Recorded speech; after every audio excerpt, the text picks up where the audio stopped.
and welcome. Today I'd like to share a project that I was inspired to create when I received this lovely gift of a flower box which contains beautiful floral postcards. There are 10 postcards by 10 different artists, and all the cards are different. There's 100 different cards in the box, and they're just beautiful, and I really wanted to use them in some way.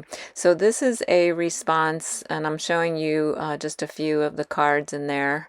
They're grouped by artist, as you can see, and so this is also a project in response to the weekly prompt in the Mixed Media Emporium Facebook group, which is Recycle, Repurpose, and Reuse. And so I'm going to use these lovely file folders that I've had for quite a while. And I might use some of these craft file folders, sorry. Some other papers I've pulled out, some scrapbook papers and other random papers, and then butterflies, birds, and some Tim Holtz people there to decorate my project. So what I thought I would do is create a little journal using the cards and the file folders as the base and then decorate them. They're the Tim Holtz people. So that's what I decided to do, and I thought I would bind them just using ring binders and just hole punch 3 holes and then put the ring binders on. You'll see that later. So these are the folders I'm going to use, and I decided to use them in that order. I'm going to cut them down just looking at my cards. All the cards are the same size, so I thought I would make the backgrounds that I'm going to attach my floral cards to, I would make it just a little bit larger than my postcard, because that's how I do things. I didn't really want to measure, so I just eyeballed it and cut the first piece, and then I use that first piece that I cut as my guide for all the other pieces. Hopefully that makes sense. You'll see what I mean very soon.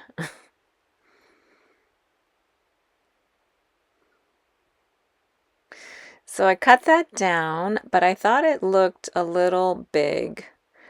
And so I'm just showing you how I'm going to do the hole punches. But I thought it looked a little large, so I'm going to trim it down just a little bit more. And then when I'm happy with the size, I'll use that as my guide or template for all the other pages. So I've decided on that size. And first I'm going to actually make a template for my hole punching. So I used some chipboard that I have, and I made it as tall as the page there, as you can see, but it doesn't have to be very wide because it's just a guide on where to punch my holes on each page. So there, unfortunately, I had to do some measuring, and I just figured out where the middle was, and then I think I did 1 inch from the top and 1 inch from the bottom, something like that.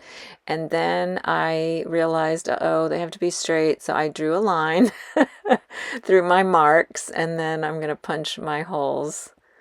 And I'll put that aside for now, because then you'll see how I use it later. So I have my template there on where to punch the holes. But first I am going to make the other pages. So I had showed you earlier in the video the order in which I wanted my pages. I thought they looked nice in that particular order. And so you can see there how I'm very precisely cutting my other pages. I made, because I had lots of folders, I made one of each from each folder, but then I decided that's a very small journal, so I will make another set of pages and to go along with those. but I'm showing you there how I'm going to back each page with some scrapbook paper, and then I will punch the holes, which is what I'm doing. So here are all my pages. I had some problems with lighting this week, and I apologize for that. But anyway, here are my pages. I backed them with some Tim Holtz scrapbook paper. So it's a little, this little journal is a little bit of a mishmash. That's my front and back cover there. So now I'm going to look through my cards and pick out some cards that I think I might use. Some of the cards, in my opinion, are better than others as backgrounds, which is what I want. So some of them are really pretty like that, but I also want to use some that I can use as a background and then decorate the tops, which is what I'm doing there. So I've pulled out my cards, and this is going to be my cover. So I want to make sure this one looks nice. I mean, I want them all to look nice. And so I'm using some book pages on my background. I like to use those book pages because if you have a busy background and then you're decorating on top of that background, I think you need something more neutral and to tone down the background and also to help the focal images on the front show up better. So I had that black paper is actually from a book I had. Just happened to have it laying around my desk, and I thought that would look nice on the cover and bring out the back that is on the background there. So I'm moving quickly here, showing you how I am going to decorate the next page with the Tim Holtz girls there, and I really like the way that turned out. So I'm going to move on with each page and do the same thing that I did for the first couple of pages. I'll just add the postcard first that I think looks good, and then I will add the decorations on top. And you can see there that I have my butterflies, birds, and my Tim Holtz people. You can't really see, but they're there to use as embellishments. So that's what I'm doing for each page. I'm going to jump ahead soon because it's the same process. It's just trying different things on the background until I get something that I think looks good, and I'm mostly using the things around me. Sometimes I will go and pull out something else. Oh, I forgot that I also have postage stamps. Sorry, I forgot to say that. I like to use those in projects like this as well. So earlier I was starting to say that I had some trouble with my lighting this time because some of the things I was working on, especially those postcards, have a gloss to them. So I apologize for that, and I got some new lighting that I think is going to work better for me in the long run. But for now, I'm just getting adjusted to it. So I'm showing you the pages there. I'm all finished. Jumped way ahead. And now I'm going to decorate the pages a little bit further by adding labels. I decided that that would be a nice touch to add, and I have a lot of different labels. So I really want the cover to look especially nice, so I'm trying out different things, and that I think looks cute with that one. So that's what I'm going to do. I'm not going to necessarily show that part of the project, because again, it's just trying different labels and seeing what I think looks good. And I'm going to add those gold whole covers. I don't know what you call those, but because I thought gold would be a nice touch with this little journal, make it look a little special. Okay, I've done all that. I have my ring binders there, as you can see. But the next thing I'm going to do is add some tabs. So I have my tab punch there. This tab punch can be confusing, in my opinion. It took me a little while after I got it to figure out how to use it. You have to fold the paper, as you can see there, and then trim it down. and then you have to fit the paper in your tab punch so that the top fold is not getting punched out. So you can see there I left a little gap, and that's how you punch out the tabs. So I'm going to punch out a bunch of tabs, and then I'm going to add them on. As you can see there, just going to glue them on several of my pages. Again, I won't show you that entire process because it's just, the same thing over and over again. So there you can see I've added the tabs on the top, and then I'm going to do the side the same way. And here is my almost finished project. I have the rings on that I've put on, and I just wanted to show, the process of adding that ring binder. Ring binder, is that what you call it? I don't know. It's pretty easy.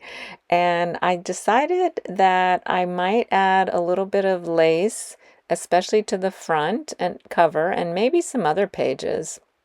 I'm not sure. But I had this beautiful piece of, I call everything lace or ribbon, scrap that I had. And it was just a scrap, so it doesn't bother me to cut it into pieces, but look how pretty that is. I'm using some glue to attach that to the front cover, and then I'm going to add a sari silk ribbon bow. So after I attach that, I'm going to do a little flip through of my journal, and a little bit slower so you can see all the pages.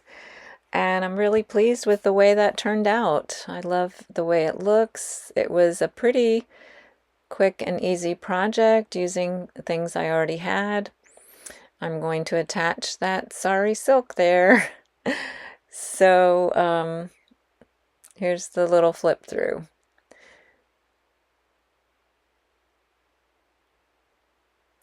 I may go back and add some other little ribbon or lace or something to some of the pages. That one's pretty busy and full, so I wouldn't do it to that one. And that one's not as busy, but I love the simplicity of it. It's a bit elegant, I would say. That page, I didn't add much to it. The postcard was beautiful already. I'm not sure what I'm saying there, but on this page I used one of those paint samples that you pick up at the home improvement store there with the green. I love the way that turned out. And that is probably not my favorite page, but they can't all be perfect and beautiful. It's okay. That's probably my favorite page. I love the way that one turned out. And also, you can decorate the other side of those pages, but I decided I liked the way that looked, and of course it was a little bit easier too, not to decorate that side.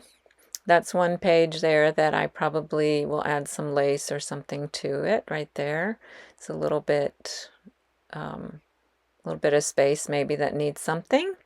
And then thinking about it, so there, but I'm not going to do it in this video. And then I love that hummingbird picture. That's the final page. My back cover matches my front cover in the background. And I love the way my project turned out. Thanks so much for watching, and see you next time.